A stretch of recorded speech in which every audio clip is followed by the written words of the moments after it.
छोलिया हो या लोबिया, सफेद चने या काले चने, सब कुछ मजेदार बने। तेल अवीव में गिरी बैलिस्टिक मिसाइल हमले से मचा हाहाकार। जी हां, बैलिस्टिक मिसाइल ने डिफेंस सिस्टम को भेदा। रिहायशी इलाके में मिसाइल अटैक किया गया है।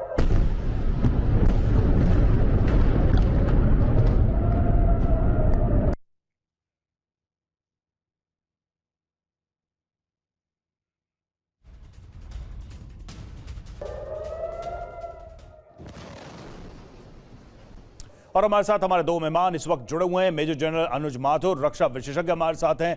ब्रिगेडियर विनोद दत्ता हमारे साथ जुड़े हुए हैं। विनोद सर, जिस तरीके से सारी बातें तो अपनी तरफ है, लेकिन जिस वॉल्यूम ऑफ रिवेंज की बात अक्सर की जाती है इजराइल की तरफ से, अगर वो बड़ा होता है तब क्या होगा? हमने ये देखा कि जिस तरीके से 1200 लोगों को, इजरायली लोगों को हमास ने मारा, उसका बदला लेते लेते 50,000 से ज्यादा लोग मारे जा चुके हैं अभी तक। फिलिस्तीन और लेबनान की अगर बात करें तो वॉल्यूम ऑफ रिवेंज इजराइल का हमेशा बड़ा होता है। इसको लेकर आपका असेसमेंट क्या है?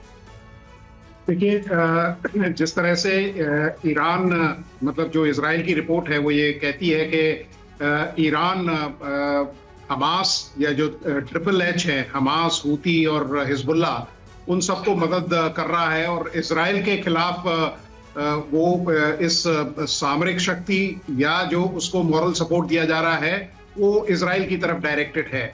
और इजराइल, जैसा अभी जनरल साहब ने बताया, माथुर साहब ने, कि इजराइल का सबसे बड़ा जो इम्पोर्टेंट पिलर है उसकी नेशन बिल्डिंग में वो है मोसाद। और मोसाद में जिस तरह से आप ये देखिए पिन पॉइंटेड टारगेट्स वो करते हैं, जिस तरह से पहले ही स्ट्राइक में आप देखिए उनके IRGC, जो उनका सबसे बड़ा स्ट्रॉन्ग गढ़ था उनकी फौज का, ईरान की आर्मी का चीफ और उनके जो न्यूक्लियर साइंटिस्ट थे उनको खत्म कर दिया गया। किस तरह हानिया को मारा गया, किस तरह हिजबुल्लाह के चीफ को मारा गया।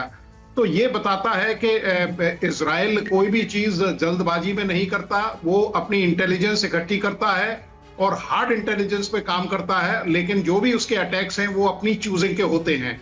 लेकिन ईरान में जिस तरह का देखिए वॉर हिस्टीरिया क्रिएट किया जा रहा है, जिस तरह से वो लाल झंडा उस मस्जिद पे आपने देखा, करीब पिछले 4-5 मरतबा इसको फहराया गया। जब कासिम सुलेमानी का कत्ल किया अमेरिका ने, जब सऊदी अरेबिया के साथ टेंशन हुई और कई इस तरह के जो थे, जो ये बताता है कि किस तरह से वहां के आवाम को एक वॉर जिंगोइज्म में लाया जा रहा है। और ईरान, क्योंकि अभी खमनई की वजूद की सवाल है, तो वो पूरा अपना जोर लगा देंगे और वो जो रिटेलिएटरी अटैक्स हैं उन पे अभी कोई ढिलाई आने वाली नहीं है। लेकिन उन्हें यह भी मालूम है, जनरल साहब ने भी बिल्कुल साफ और वाज़ेह तरीके से बताया था कि हालांकि ईरान कोई पैच नहीं है, लेकिन वो नुकसान जरूर पहुंचा सकता है। वो अमेरिका को एंगेज करके रख सकता है, जिससे अमेरिका प्रत्यक्ष रूप से इजराइल का साथ न दे। फ्रांस और भी कई ऐसी शक्तियां हैं जिन्होंने इजराइल का साथ देने का वो किया है। लेकिन देखिए, ताकत एक चीज होती है, जज्बा और जुनून एक चीज होती है जिसको मापा नहीं जा सकता। और ईरान में जिस तरह का जुनून छाया हुआ है वो ये बताता है कि वो बदला लेने, किस तरह से इजराइल के साथ बदला लेंगे। और जो रिटेलिएटरी अटैक्स अभी उन्होंने किए हैं उसमें इजराइल को भी काफी नुकसान पहुंचा है। अब छोलिया हो या लोबिया, सफेद चने या काले चने, सब कुछ मजेदार बने।